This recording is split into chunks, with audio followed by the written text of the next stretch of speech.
Good morning, and welcome to Who Am I? What is Who Am I? Well, if you look at the YouTube description, and some people might object to this because, well, they might not see that I'm... Let's see. The description of my video says, Law of Attraction meets Unified Physics. Who am I is a stream of consciousness discussion of reality. Who am I? Where did I come from? Where are we going? What is source energy? How can a better understanding of ourselves and source energy solve the problems of humanity? Free us from fossil fuels, from gravity, and help us create an abundant future for all of us here on planet Earth.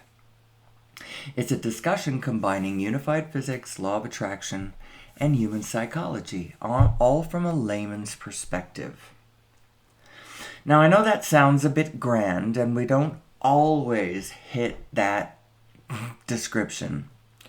But that's the general area that we want to talk about. We want to talk about source energy. We want to talk about our character, our nature, our design, the laws of the universe, the things that are immutable, the structure of reality, and how a better understanding of all of that helps us better operate our own equipment, better function with one another, better organize amongst ourselves to our greater efficiency and productivity and survival, all of that. It's such a wide range of topic. It's hard to nail. I know that I don't have that many watchers. I've had a few videos who, for inexplicable reasons, shot to several hundred. I don't know why. Some people liked it. Some people did not. Most people liked it. Actually, I had 100%, looked like 100% thumbs up, no thumbs down.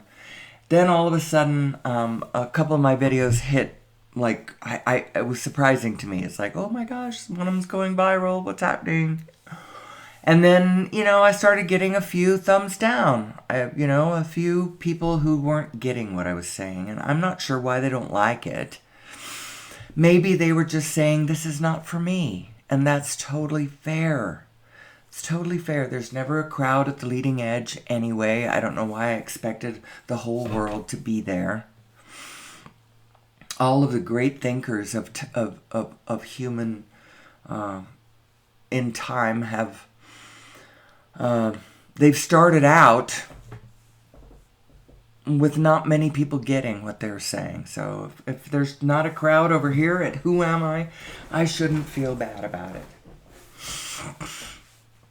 Actually, I don't feel bad about it. I was surprised when I got a bunch of people in the room, and what alls I care about is, well, don't come over here and diss me. If you don't like it, just stay away. So who am I? Actually, this is a good thing to make a clip of that description that I just said. So let's talk about it. Why do I talk about source energy and unified physics? And when somebody reads that, they might think Brian Cox. They might think, I don't know. The unified physics that I talk about comes from Nassim Haramein and his description of the shape of reality and how mathematics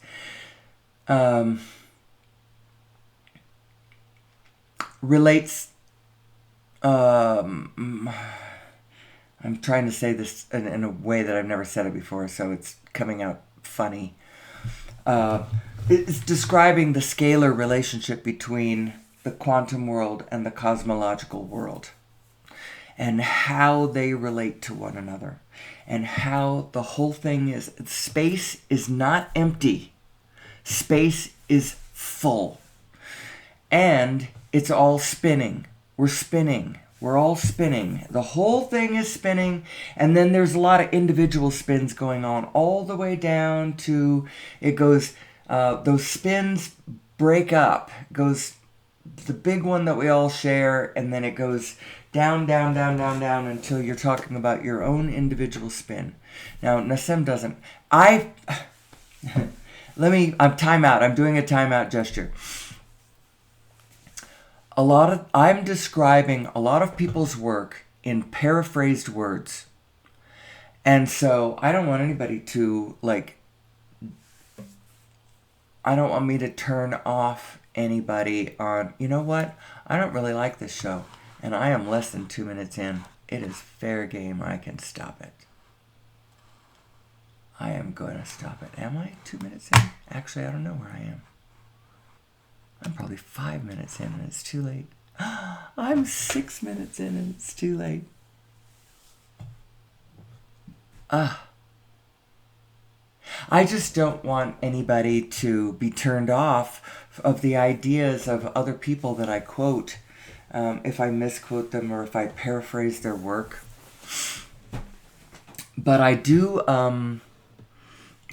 refer people. Please go watch The Connected Universe. Go watch Nassim Haramein's 12-part series over on Gaia, starting with the physics of a unified universe, and then I think it goes on to the fullness of space, spinning space-time. There's an episode about the holographic nature, the holographic mass solution, but I think it's called, I don't know what that episode is called, but that's what it's about. It's about the whole thing being holographic, meaning that all of the information of all of it is contained everywhere. And how that happens, that's the matrixing thing with this energy field that connects us all. And let's see, what else?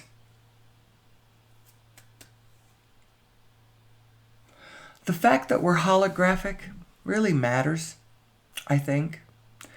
And it's one of the reasons why, it's part of the importance of why I put in the description. I'm going to go look at the description again. You can look at this rainy forest still. I'm looking at the description now of my video. And, I understand that it raises expectations. When you look at that, you're like, wow, she's really got something going on, because look at how she described this, And then you listen to me, and it's just little me. And some people listen to that and they go, this is not what I signed up for. Where's the freaking high-powered discussion of unified physics? And I don't know what they're expecting me to come up with. What I'm telling you is that the world that we live in, the world that we're walking around in, is somewhat understandable. Although you got to be kind of flexible in your mind about how you are envisioning it. There is a peaceful mind that you have, a vast, expansive, peaceful, allowing, generous, quiet mind that just can see everything. And if you're in a place where you're critical or judgmental or jacked up in any way, then you're not in a frequency that's understanding how big and vast and knowing that thing really is. In this place, so I like this new thing that I've come up with. It is Albert Einstein's quote. We're going to go find it really quick, because it absolutely describes the two minds, your source mind and your physical mind. And apparently your source mind is vastly, vastly, vastly collecting cooperative components to all of our desires all the time. It is just all of the whole energy field moving in the direction of what we all want. It's doing that all the time. This is your source mind. I talk about it all the time. I characterize it this way. It's my dumb picture that occasionally the algorithm tries to set as the facing front picture, because it's the only thing it can see different in my... It's this picture, your source mind and your physical mind. These are your two selves. You are configured this way. Now, Albert Einstein's quote to this effect is this: "The intuitive mind is a sacred gift, and the rational mind is a faithful servant. We have created a society that honors the servant and has forgotten the gift." So the intuitive mind is the big one that's attached to all things, the one that really knows what we're doing, that is in touch with the energy supply. So the idea is, get clear with your intuitive mind. Get clear with your source mind. And the way I've been conceiving the way this works is that both of them are spinning vortices. Yes. Now, I realize that that's not genius because Abraham has said that before. So I just kind of quoted her. They are both spinning vortices of attraction. So just imagine that. One, this enormous vortex of attraction, and the other one, little you. And what are you doing? Are you joining the big party, the intuitive mind, the source self, the one who really knows? Or are you over in your little self, in your small self, banging around, imagining you have to do it all? You have to conceive of it all, you have to think of it all, you have to do it all, you have to everything at all. And you're feeling very alone. Well, when you're thinking that way, you are very alone. But I want you to know that you are not alone. You are never, ever, ever, ever, ever alone. You cannot be alone. However, you are capable of going places in your mind that are alone. So keep your mind with the mind of your greater other, your intuitive self, the sacred gift. Don't forget the gift. And just imagine that you are only your rational mind. You are not just your rational mind. As a matter of fact, your rational mind is proportionally... I think this is the meaning of my great picture. Although it's not really the right proportion. The meaning of my picture has to do with your source mind is your intuitive mind knows way more than you do. So be more humble in your small self. But know that the you who knows the rest of it is right there with you. So it's not like an other. You just have to... who am I? Who am I? That's why I named the show what I named it. So here's my picture. My picture, your source mind, it actually ought to be way, way, way, way, way, way bigger. I don't really know how to create content. I don't know how to create pictures. I don't know how to create visuals that don't already exist for free, that somebody will say, you know, how about this clip, this GIF, this clip art, this Pixabay? I don't know. So I went and found that picture. It was just on somebody's website. It's camera apertures, which is sort of apropos in a way, because I also conceive of these two minds as being perspectives, points of view. So they indeed are apertures.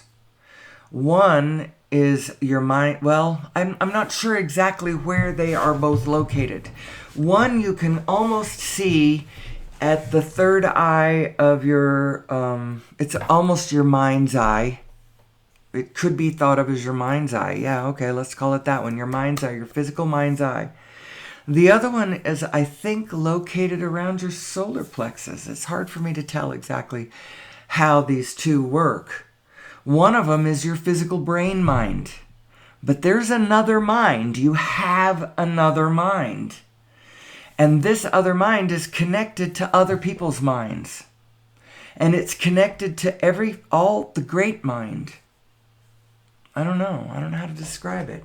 It is Albert Einstein's intuitive mind. It's the sacred gift. And if you want your physical mind to really see the shape of the universe, you need to honor your intuitive mind, your sacred gift. And expand. Keep allowing your physical mind. So I got this next one I'm about to say from Bashar. I really like this one. Your now what does he call your overmind? He might call it your overmind. He calls it something, your oversoul. I don't know. He refers to it as your broader perspective in some manner. I'm not sure exactly the words he uses. But he says that you. Actually, I have it written down here, so maybe it will tell me. I got it. I found my note, and I'm ready to say this. So he calls it the higher mind. Your higher mind is the conceiver. The physical brain is the receiver, and your physical mind is the perceiver. So you, little you, are perceiving what your higher mind is downloading to the receiver of your physical brain. That's how this is working. You are a binary unit. You are a binary unit in the sense that you are composed of two distinct parts, and they form a union that is you. This overview self, this win-win, she's looking at where we all win. She's looking at where every one of our desires converge into a great harmony, where we all get what we all want.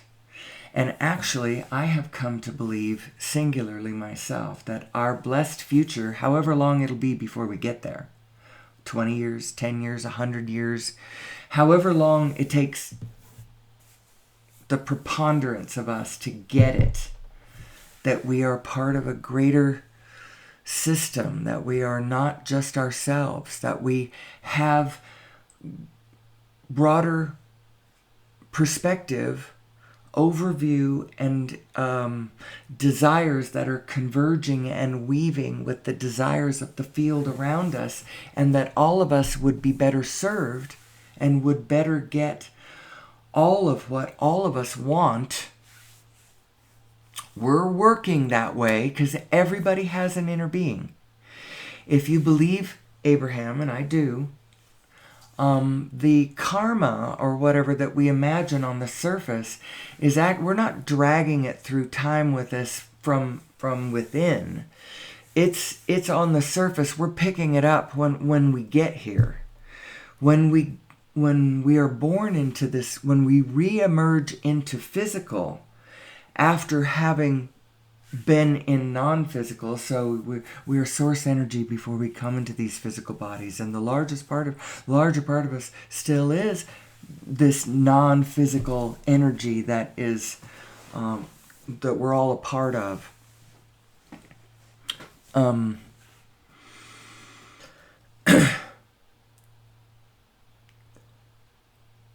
We come into this world without resistance, and our parents and our teachers and our peers and our world around us, they're the ones that teach us where the resistance is, where to resist, where to be afraid, where to mark, where to whatever.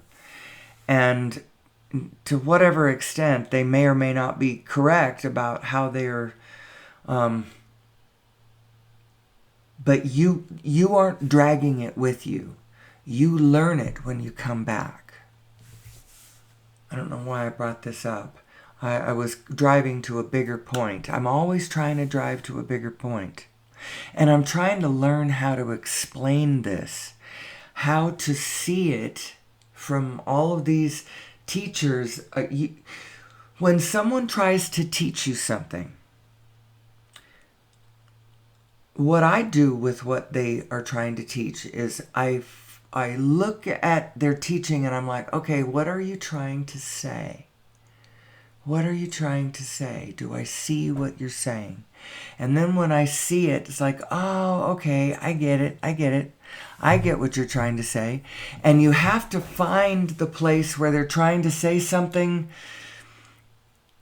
that they're really trying to say. Not you just dismissing, oh, is that the stupid ass nonsense garbage crap you're trying to say? Well, then that's not the thing that they were trying to show you. Try to see what they were trying to show you. And then you can see it in the greater context of whether you think it's valuable or not. You might go, oh, that's kind of small of you now that I look at what you're really trying to say. All that you're trying to say is that I'm full of crap. Well, that's easy. How about what I'm trying to say is I'm trying to show us that we are really cool. We are really cool. Our design is cool. The matrix, the divine matrix that we find ourselves living in, embedded in, abiding in, relating in, is really cool too. It's kind of bent, it leans in the direction of whichever way you lean. So if you lean towards negativity and despair, it's going to start showing you a universe that seems to agree with your negativity and despair. But if you can manage a different frequency, I'll be darned, the universe will start showing you different things. And so it's all up to you. It's all up to us. We have a lot of problems on planet Earth, some of which I'm really sick of. Other ones, Abraham is also right that if you put the news in proportion to the actual reality going on around us, all of the bad news would sound something like bloop, and all the rest of it would be good news. It's like that kind of proportion. She's right about that. Way more is going good than going bad. And the whole field is inexorably expanding, and you couldn't stop it if you wanted to. And even human beings are not going to be able to stop this expansion that's happening. Because the way the universe is designed, it is designed to learn. It is learning about itself. We are learning about ourselves. And there are those who can see the larger picture. And can see that, oh, there is a larger picture. Oh, isn't that interesting? If you can see it, then other people who can't see it saying, it doesn't exist, you're full of crap. I don't know why people give me my thumbs down. Maybe they expected my show was going to... I hope, and this is... I already said this earlier. I hope that this is the case, that all they were saying, and it really doesn't matter, all they were saying is, well, this is not my cup of tea. And that's fair. That is so fair. Everybody doesn't like the same cup of tea. And we wouldn't want to be that way. Well, back when we were like that, when the fabric of our human society was more integrated, when we became angry as a people, we committed world war. And I'm not sure that that's going to happen again because of the great diversity of mind going on. Anyway, in Bashar's, let's see, he says, the higher mind is the conceiver, The physical brain is the receiver, and the physical mind is the perceiver. How can we look at that? I was thinking about something that I was going to say about that, and now it just feels like I just said the same thing over again. You can see how that relates to the two beings, though. The two beings that you are. And the one being that we are is one that's bigger than just me, and it's bigger than just you. It's actually bigger than just you and me, because it's all of us. You know? So, and all of us apparently includes those negative Nellies, those troll Tracies, or Tracy trolls, or I don't know what's alliterative that way. Let me coin a new term. Who am I? Who am I? Well, I'll tell you what's been going on in our lives. We've been putting together this little Airbnb project. What it is we had a piece of property. And it's in a nice area of Albuquerque. And at first it was bought because my daughter needed a place to be separate from her boyfriend if she needed to be, because he was being a jerk.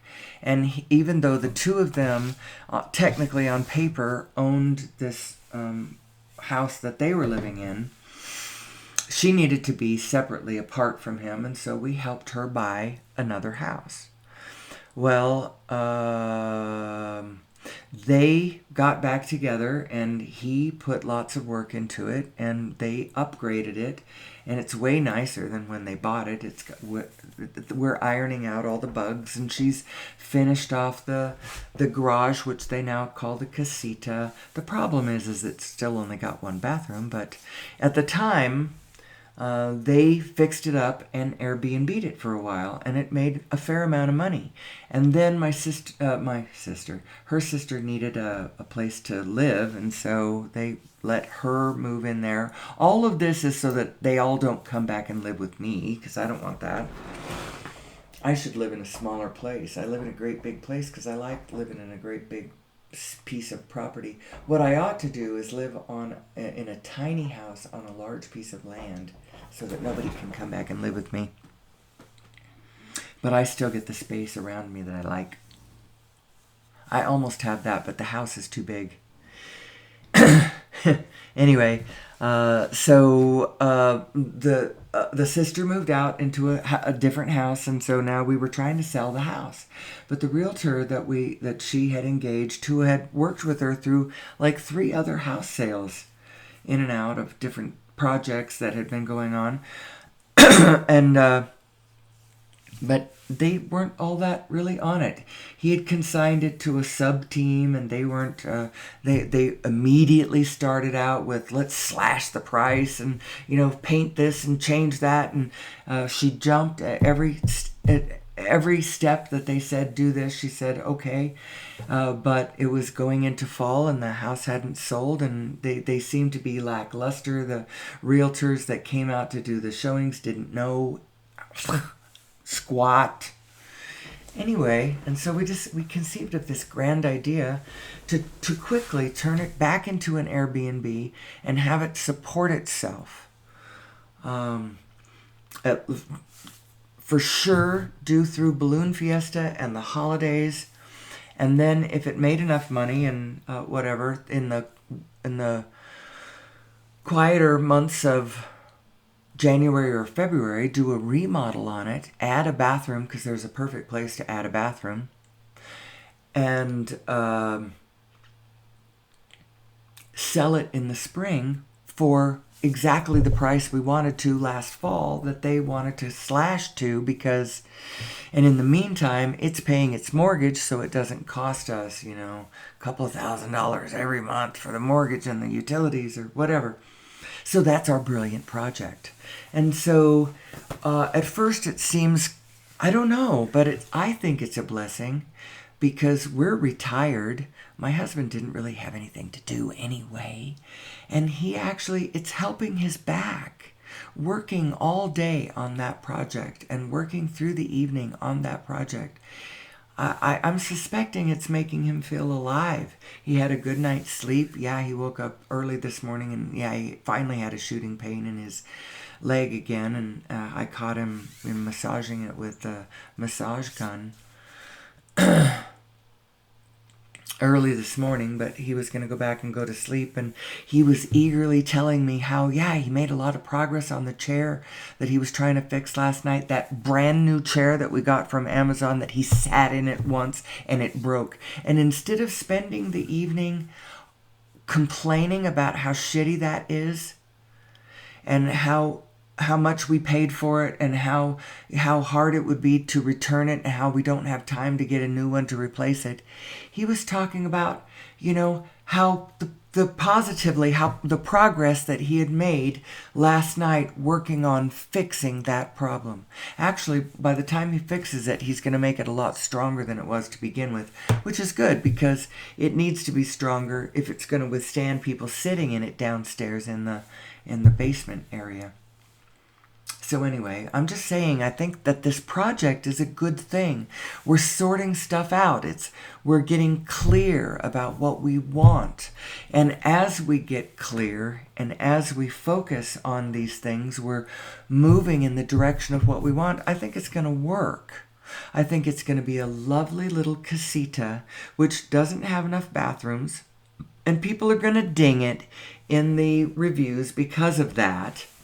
Because we advertise it for X number of people, but I want somewhere for her to reiterate, people, this only has one bathroom. Do not lose track of that. It has only one bathroom, and it's not that big a bathroom.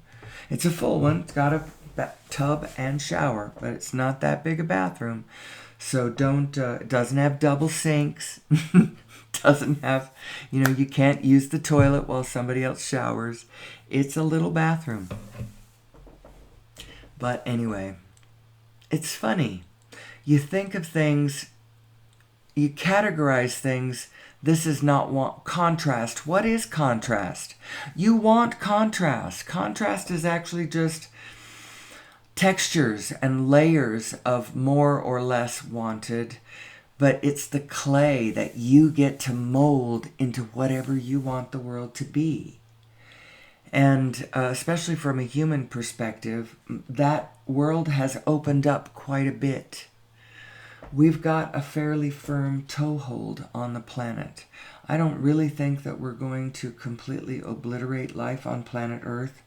I don't think that the sixth mass extinction will utterly continue all the way to the end. I think we are in our caterpillar stage, and we're kind of clipping the bush, down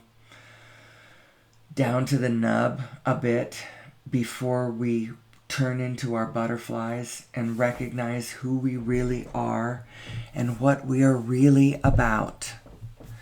That we are this greater self that is learning who we are and how it works. I actually think that the general object of our exercise as humanity, the challenge is joyful sustainability. What can we do and what can we keep doing? What can we keep doing that's fun, that's alive, that's free, that's joyful, that's loving, that's kind, that's life-supporting. Because all of that lies in the win-win field. That collective field of existence where we all come together. Who am I? I should almost describe the show more as... it is a little more philosophical. I know I describe it as law of attraction meets unified physics, and that probably got a lot of people's attention, and some people clicked into it and went, that's not what this is. But it is, but it comes at it roundabout and back, weaving in and out and backwards and forwards. And then a lot of times I just talk about talking about it without really talking about it. That's kind of what I'm doing right now. I realize that. I'm self-aware. Who am I? Who am I? I don't really cover new things. It's not really new stuff. It's more look at how all of these pieces that we are fit together. And then actually it's all about timing for you. If you get into good alignment with your inner being and its desires and how it relates to the whole rest of the field and all of the desires of all of us churning in this great spinning field of organization that is life itself. So for an individual, it's all about timing. If you get into alignment, then Esther talks about good timing all the time. When you get that impulse, when you're in good concert with your inner being, when you get that impulse to move, just move. Just move. Just like, oh, feel like I'm going over here, and then I'll feel like I'm going over there. And then she'll feel like she's going over here, and then she sits next to someone and she can hear that they are listening to an Abraham video. Oh, that's why my inner being just got me over here, because now I'm sitting next to a fan. I am literally sitting next to someone who understands what I teach. Understands what I teach. Now, she's got 40 years under her belt of doing this and building organization with it. She has the organization. She calls it Abraham Hicks Publications, I think is what her organization is. And they are real people, and they work with her in the little compound that they bought and built and conceived of and dreamed up. And now they're all working over there. And what does she like to do? She goes on cruises and she does her little seminars and she plays her little hot seat game because she enjoys that. She thinks that's fun. And it's a way of the algorithm of the universe bringing directly to her people who want to hear what she has to teach. I think that's magnificent. I think it's glorious. And I absolutely understand what she's teaching.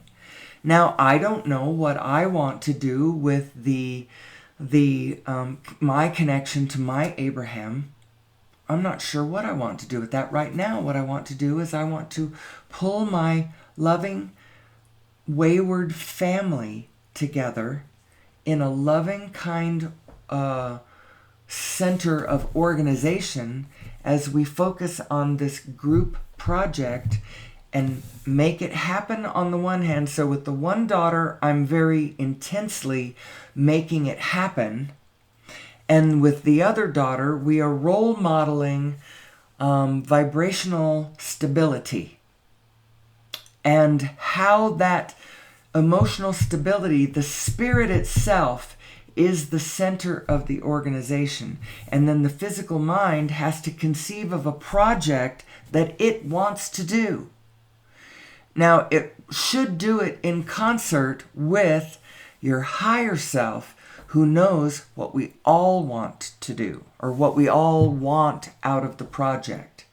And as long as you are anywhere in a project that feels good to you, that feels life-supporting and doesn't feel, I'm not in the middle of trying to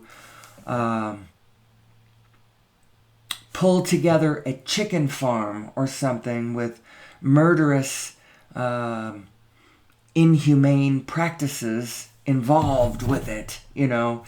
I'm just citing something that I would disagree with, that I personally would have a problem with. Now, would I have a problem with a pasture-raised chicken farm where some chickens were eaten and others were raised for eggs and all of them were raised respectfully and joyfully and happily? No, I do not have a problem with that at all. So don't accuse me of any kind of weird, I have been a vegetarian. I'm not so much a vegetarian. I was a vegan for half a second, and then a vegetarian for quite a while, and then I threw in pescatarian. And I'm not really all that happy with that because we aren't treating the oceans respectfully either. But I have now allowed a little chicken back into my life. You know, I tried a little of the other meats, but I've discovered that I really don't like them. And so I'm not going to not eat them because I don't believe in them, but I don't really like the way we raise, and pigs are too smart for how cruelly we treat them. And I would like to see all of humanity come back to who we are collectively. But I know that that's also a problem. Our collective self is a problem. When it becomes physically collective, it becomes lockstep and groupthink. So we have to talk about spiritually collective, only that spirit that connects us. That spirit, that place that where we all are in the win-win, and the rest of it, I don't care what your politics or your religion is. You know? If you are in a place where you are loving, kind, respectful of your neighbors, your family, your humanity, the biofield, all of that, then I don't care. I am sure that there are many, many, many, many places where you and I can come together and agree on lots of things about what we love, about what's fun, about what we care about.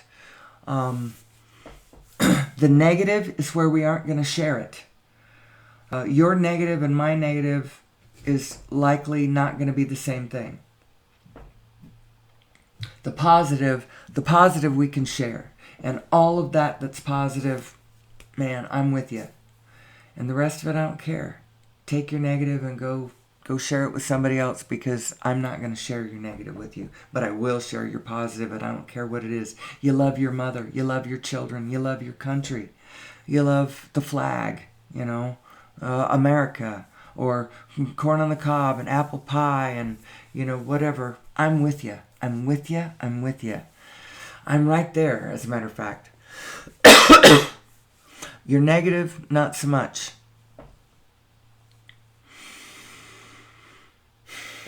Let's take a time hack. We are at 42 minutes. We're going to go for an hour. I've been getting up a little later, although this time I did start before 6 a.m. I am going to make this show a little shorter. 2 hours is a bit much. An hour and a half is a bit much. It was a good working space for me, but now it really is going to be just my meditation, my oral meditation, where I work out loud for an hour, post it to the internet, call it this show, Who Am I? And then I go off and I try to live my real life, my physical life. Here we're just musing. We're just musing. I'm pushing back against nothing. In this space, for an hour, we push back against nothing. I'm not even going to push back against the trolls, because my daughter assures me that they are beneficial, that they help hone you. They help you find who you really are, you know? As you extract yourself from that place where you're caring what the hell they even think. Who cares? But on the other hand, they are your unknown self made visible. That's a quote from Khalil Gibran. I used to think it came from his work, The Prophet. But I don't think that's where it comes from. But it is a quote from him. Your neighbor is your unknown self made visible. I see our whole self, we are a single morphogenetic field on this planet. Our human data stream. You know, see, now people are making me self-conscious. I used to just I was not even thinking about how wacky what I say sounds like to some ears. I wasn't even thinking about that. Not for half a second was I thinking about it. I was just dialing in on what this metaphysical, analogous wonder of the Almighty, how it works, who we are, what the structure of the, and now,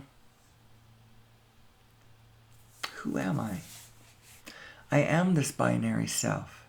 I am a physical self being given guidance by a vibrational higher self. I just am. It's funny. I say that with such declaration. And the reason I say it is because I went for 60 years of my life not really seeing that. I told you when I was 14 years old, I put my religion aside. I mean, I completely opened up my mind. And part of me said, well, maybe there is a God, but I'm not sure exactly what the character of this God is. If it is anything, it's like God is the ocean and I am like a drop of water. And I don't know how else that was the analogy I started with. And I don't know exactly what it is, but it's like coming to a place where you go, I'll be damned. There is an organizing force, and it does run on loving kindness. Wow. And it's physical in its nature. It's literal in its nature, in a way. And it has an analogy to the structure of the universe. As above, so below. As within, so without. There is an analogy to the structure of the internal workings of your consciousness and the physical nature of the field around you. There is an analogy. And so if you want to understand the universe around you, you got to go inside your own mind and find the gift. Find the sacred gift. Find that intuitive mind. Because she is your two minds. You have two minds. And you could get your physical mind, the one you know about, the one that is attached to your physical brain. You could get that mind to kind of suss out that higher mind. And then you can look around at the whole picture and go, oh, that's what we are.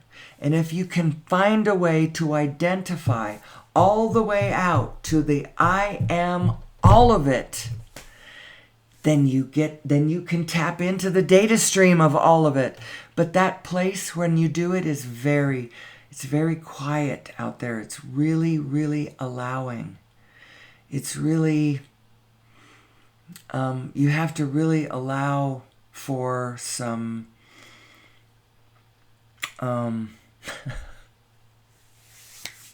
if you're cynical or critical or oring it at all, you can't see it. You have to be a both and, not an either or kind of person.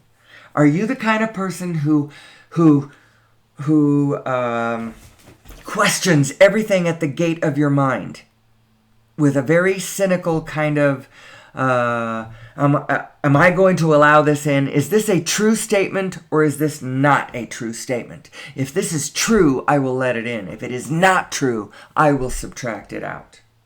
If you're that kind of a person, and there are two kinds of people. There are or people and there are and people. Do you understand what I'm saying? Do you understand the difference between the or people and the and people? The or people, they protect it at the gate. They do not let anything in unless they have sussed it out with their physical mind at the gate. And if they think that it's okay, then they'll let it in. And everything else, they leave it out. The and people are the ones who, they start out rather gullible. I was gullible when I started. I'm still kind of gullible. However, I have let so many in that even if I allow gullible stuff in, if it doesn't set right with all of everything that's in there, if it does not add up to with everything that's in there, then it doesn't get harnessed into the belief stuff anyway. What I'm saying is if it's really toxic, negative, weird shit, and I let it in, it tastes bad. It feels bad. You're used to caring about how you feel, so you're like, oh, I don't like that. Look at what that's doing to me and my relationships, to believe that thing. Ugh. And so it doesn't, you aren't in danger ever of being swept away by weird things. Besides that, I follow nobody. I'm not following anybody. I can see where all the cults are coming from. You can start to see where everybody's right. And so it sort of implies, you can kind of see the implication of where they're wrong, but you're not focusing on where they're wrong, you're focusing on where they're right. So as I look at my old religion, the one that I denounced at 14, I can see now, and I never really pushed back against them. I'm still technically a member. They have not seen fit to excommunicate me. I have stayed in enough contact with them that, well, I have a friend who's in the Relief Society, and she's the one has. I guess I'm her project or whatever, but they don't keep trying to fellowship me back into the fold, although some missionaries did actually make it through the gate a month ago or so. We accidentally left it open. Oops. But they didn't know who I was, really. They didn't seem to know that they were calling on Sister So-and-so and trying purposefully to get her back into the flock. They were just, hey, how's it going, sis? Whoever you are. What I was going to say about that is, even though I rejected them at 14, when I turn back and look at them, I can see what's good about them. I can see how pedagogically they help people through the stages of life, help people understand, the spirits and, how to raise children and, getting married. And I have used them even since being young for funeral purposes. We buried my husband, my second husband, in a Mormon service. And a beautiful Mormon bishop. Oh, no, that was my mother's. But we did in a Mormon service. I wasn't going to name the religion. I was just going to have you know which one I was meaning. Doesn't matter. They tend to focus on the Holy Spirit, and they do try to teach you to listen to that inner intuitive voice. Now, they do try to guide you along the lines of listen to that still small voice, and then when it tells you that this is the true church, then, come back and be part of us. When it shows you the truth that we are the true church. Now, I have a little bit of a problem with some of that, but with actual individual members, I have never had a problem with it. They all get spirit first. So the two concepts that I liked about that church was this notion, the really good ones understood that it's spirit first, and then we talk about the gospel. We get into this peaceful, loving, kind, allowing, neighborly, fellowshipy, good humor spirit. And from that spirit, we operate. We don't talk about the gospel first. We get into that spirit first, and then we talk about whatever it is we're going to talk about. Spirit first, and then. That sounds to me like alignment first, and then.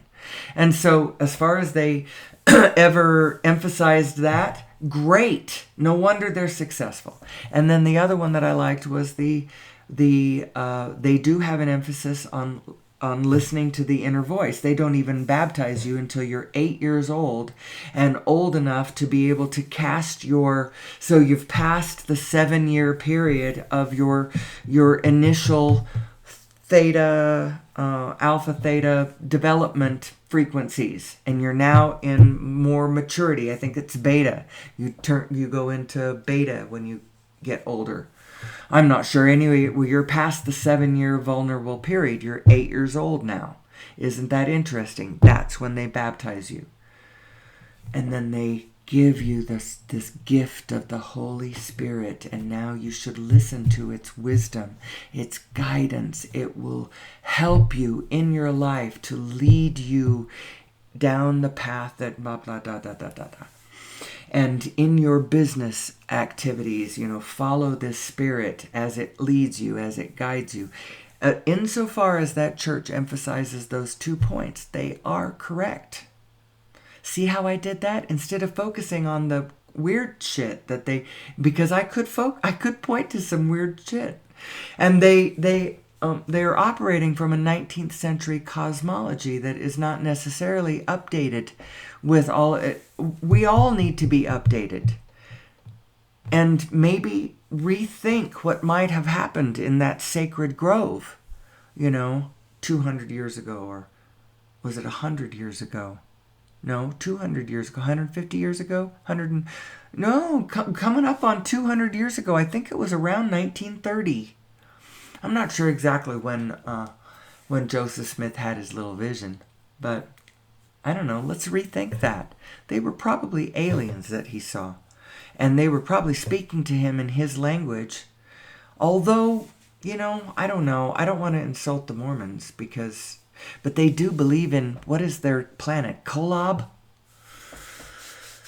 I don't know. Don't get me started. Where am I? 55 minutes. We're getting close to the end of the show. I've been riffing about things. I talked very little about unified physics. So if somebody found my show through that description and is now disappointed because it was just a philosophical riff, that what they really should know, the description of the show that is the most relevant, is that this is stream of consciousness. I get up early in the morning and I riff about my favorite topic. And then I go out and face my day. But now I am more and more clear in my own mind about what I'm about.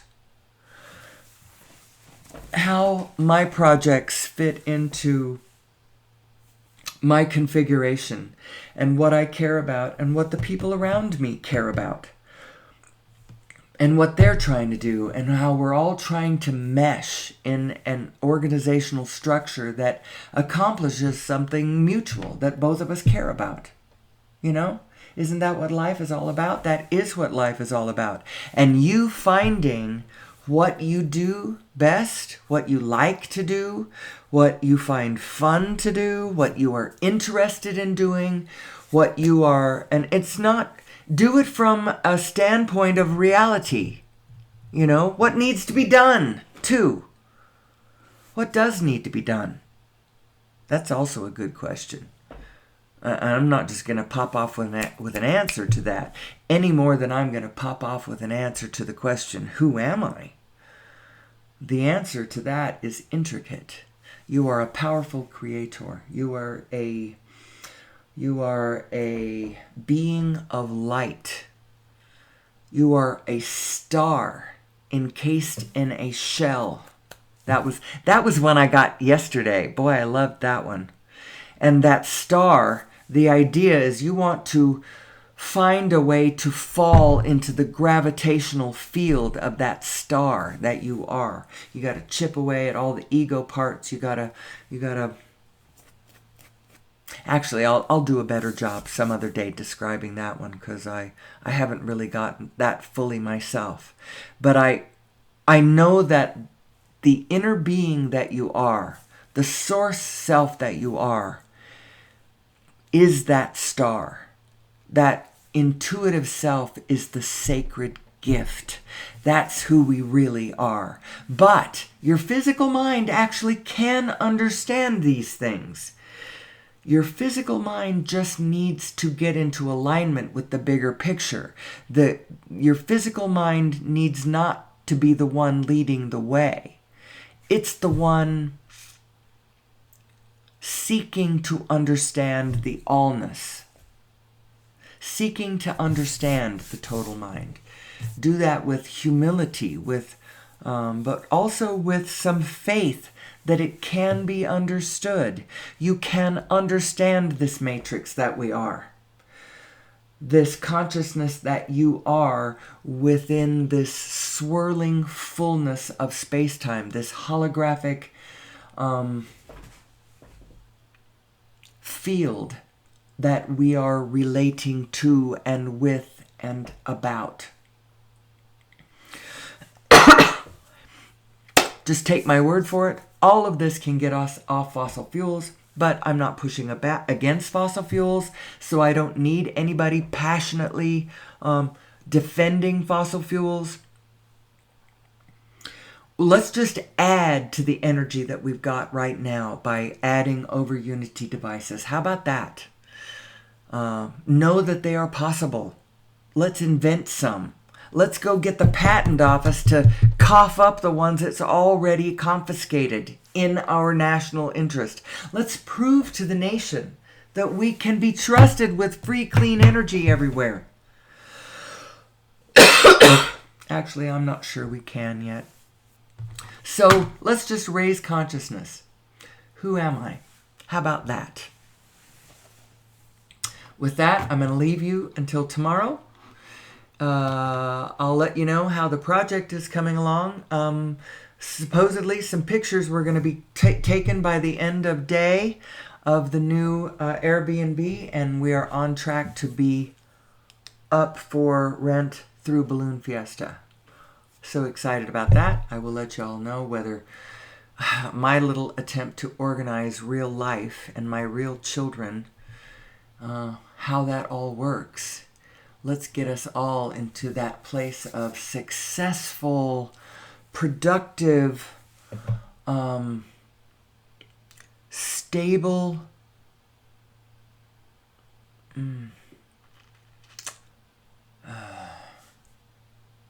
I'm trying to end with some sort of pithy ending, but I'll just leave it with this. I will keep checking in with how my life is doing. It'll be my little laboratory that I can share with the outside world, how I work with our problems. Maybe it will inspire others to help them understand how to work with your problems.